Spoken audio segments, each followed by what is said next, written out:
بسم اللہ الرحمن الرحیم۔ السلام علیکم۔ 3 نیکیاں جن کو کرنے سے قیامت کے دن عرش کا سایہ نصیب ہوگا۔ نمبر 1، ٹوٹے ہوئے رشتوں کو جوڑنا۔ نمبر 2، دل نہ چاہتے ہوئے بھی معاف کرنا۔ نمبر 3، کسی کے گناہ کا پردہ رکھنا۔ زندگی گزارنے کے 6 اصول۔ نمبر 1، دعا سے پہلے یقین کرنا سیکھو۔ نمبر 2، بولنے سے پہلے سننا سیکھو۔ نمبر 3، خرچ کرنے سے پہلے کمانا سیکھو۔ نمبر 4، لکھنے سے پہلے سوچنا سیکھو۔ نمبر 5، ارادہ ملتوی کرنے سے پہلے ایک اور کوشش کرنا سیکھو۔ نمبر 6، اور مرنے سے پہلے جینا سیکھو۔ کسی کو ذلیل کرنے سے پہلے خود ذلیل ہونے کے لیے تیار رہیں، کیونکہ اللہ کا ترازو صرف اور صرف انصاف تولتا ہے۔ قرآن کہتا ہے، اپنے دشمنوں کی چالوں سے پریشان نہ ہوا کرو، بے شک تمہارا رب سب سے بہترین چال چلنے والا ہے۔ بدلہ لینے والوں سے نہیں بلکہ سہ جانے والوں سے ڈرو، ان کا معاملہ رب کے حضور پہنچا دیا جاتا ہے۔ ان بد دعاؤں سے ڈرو جو بول کر نہیں دی جاتی۔ اکڑ تب تک چلتی ہے جب تک پکڑ نہیں چلتی۔ اپنے اندر اتنی ہمت پیدا کرو، کل آپ جن کے لیے مذاق تھے، آج آپ ان کے لیے ایک مثال بن جاؤ۔ طوفان میں کشتیاں اور گھمنڈ میں ہستیاں ہمیشہ ڈوب جایا کرتی ہیں۔ دنیا میں کسی بھی حوالے سے کسی دوسرے کی محتاجی بدترین اذیت ہوتی ہے۔ اللہ تعالیٰ سے ہر وقت دعا کرنی چاہیے کہ اے اللہ، اپنے سوا کسی اور کا محتاج نہ رکھنا۔ آمین۔ گھر کبھی تنگ نہیں ہوتے، دل تنگ ہو جاتے ہیں۔ ایک ہی گھر میں رہتے ہوئے لوگ اجنبیوں کی طرح رہتے ہیں۔ بات احساس کی ہے، بس دعا ہی کی جا سکتی ہے کہ اللہ پاک ہم سب کو ہدایت دے، ایک دوسرے کا احساس پیدا فرما دے۔ آمین ثم آمین۔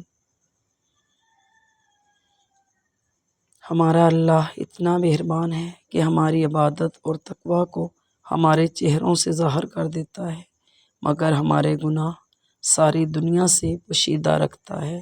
سبحان اللہ۔ حدیث مبارک، رسول اللہ صلی اللہ علیہ وآلہ وسلم نے فرمایا، اللہ تعالیٰ نے ایسی کوئی بیماری نہیں بنائی کہ جس کی دوا نازل نہ کی ہو، سوائے ایک بیماری کے، اور وہ بڑھاپا ہے۔ رسول اللہ صلی اللہ علیہ وسلم فرماتے ہیں، 3 جگہ جھوٹ بولنا جائز ہے، ایک اپنی بیوی کو راضی کرنے کے لیے، دوسرا جنگ میں جھوٹ بولے، تیسرا لوگوں کے درمیان صلح کروانے کے لیے۔ دوستی اور رشتہ ہمیشہ خاندانی لوگوں کے ساتھ کرنی چاہیے، کیونکہ خاندانی لوگوں کو تکلیف کے وقت دیا ہوا پانی بھی یاد رہتا ہے، بے نسل لوگوں کو دیا ہوا خون بھی یاد نہیں رہتا۔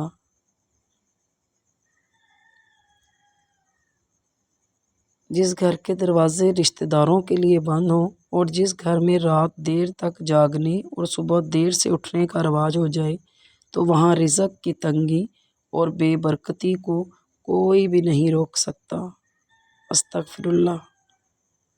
انسان جب زندگی کے امتحانوں سے گزر کر پتھر ہو جاتا ہے نا، تو کوئی دل دکھا بھی دے تو برا نہیں لگتا۔ رشتہ ایسا ہو جس پر ناز ہو، کل جتنا بھروسہ تھا اتنا ہی آج ہو۔ رشتہ صرف وہ نہیں جو غم یا خوشی میں ساتھ دے، رشتہ وہ ہے جو اپنے پن کا احساس دے۔ انسان پتھر دل تب بنتا ہے جب اس کے احساسات اور محبت کو بار بار نیچا دکھا کر ٹھکرا دیا جاتا ہے۔ اپنی ساس کے ساتھ ویسا ہی رویہ رکھیں جیسا رویہ آپ چاہتی ہیں کہ آپ کی بھابھی آپ کی ماں کے ساتھ رکھے۔ نکاح شیشہ ہے اور طلاق سنگین پتھر۔ شیشہ پر پتھر خوشی سے گرے یا جبر سے یا خود ہاتھ سے چھوٹ پڑے، شیشہ ہر طرح ٹوٹ جائے گا۔ Thanks for watching. Please subscribe my channel. اللہ حافظ۔